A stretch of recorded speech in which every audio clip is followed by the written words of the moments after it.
Assalamualaikum warahmatullahi wabarakatuh dan selamat kembali ke channel Adik Kim Motor Vlog. So hari ni aku berpeluang nak test drive motor terbaru daripada Honda, iaitu Vario 125. So kita test bawa dekat jalan raya hari ni. Kedai pun tak buka lagi. Aku datang awal sangat, tak sabar kan. Letih dah.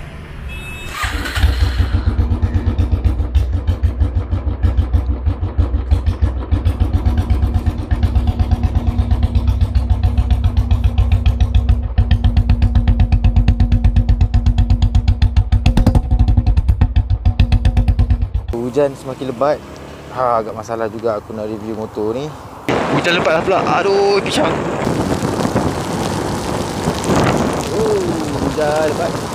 1 minute 37 seconds later. Sorry guys, sebab cuaca tidak mengizinkan, jadi aku tak dapat nak lebih detail untuk review handling, braking, keupayaan motor ni. Jadi aku putuskan untuk aku review dengan lebih detail di bahagian meter dan juga feature-feature yang menarik yang korang patut tahu mengenai Vario 125. Stay tune guys. Kita lalu off-road sikit. Ok guys, sekarang kita nak tengok bahagian panel meter. Ni hujan sikit, so pusing je.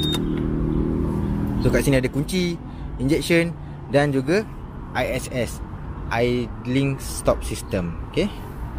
So dekat meter ni kita boleh lihat kat sini ada button untuk tukar trip A, trip B, average, fuel consumption. Macam aku bawa tadi slow je, so aku boleh dapat 42.6 km untuk 1 liter. Dan juga voltan bateri. Bawah 10 kita kena tukar bateri. So 12.5 bagus.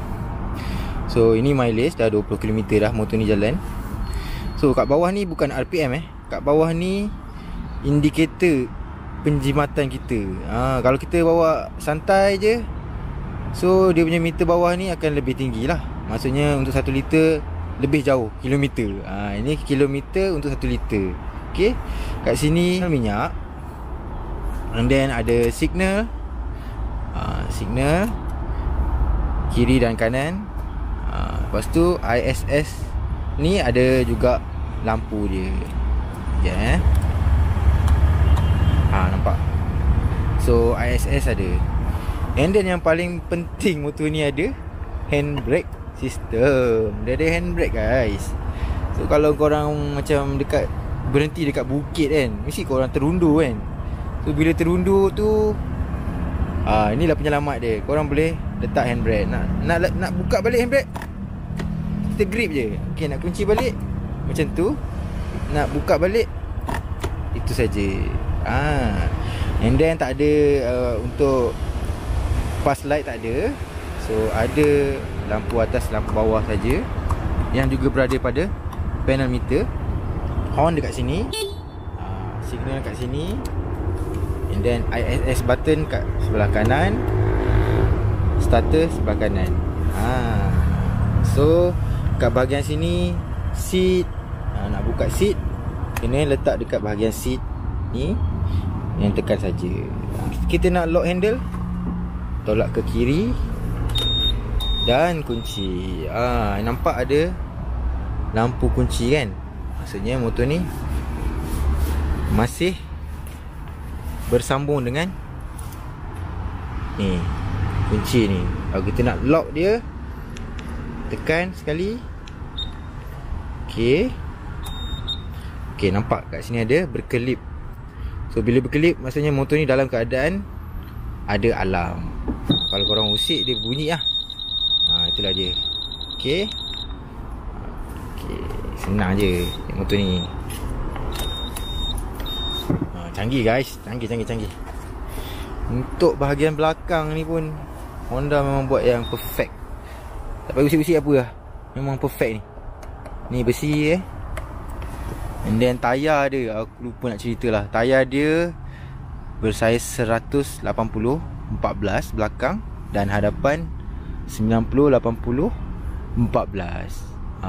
Besar lah lebar tayar dia. So untuk exhaust ni Dia buat simple je, flat black macam ni. Bahagian dalam enjin dia macam tu lah. Memang kemas.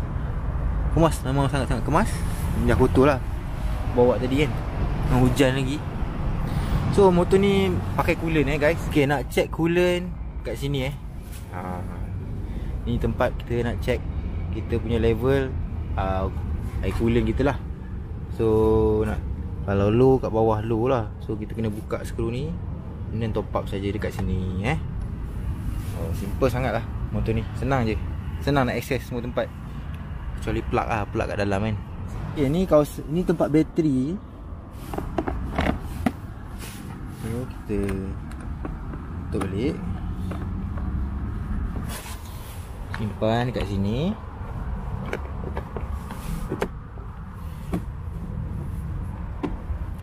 Okay, di bahagian hadapan korang tengok sendiri.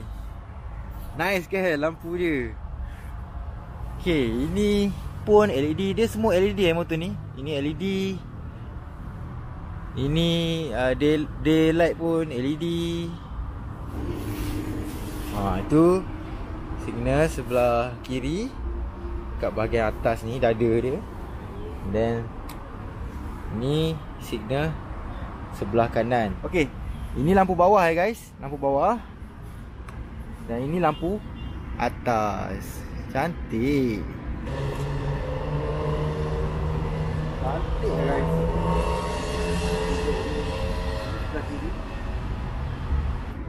Ini motor memang baik lah. Korang terus order tau. WhatsApp aku, beli dekat SCK Motors yang Berhad.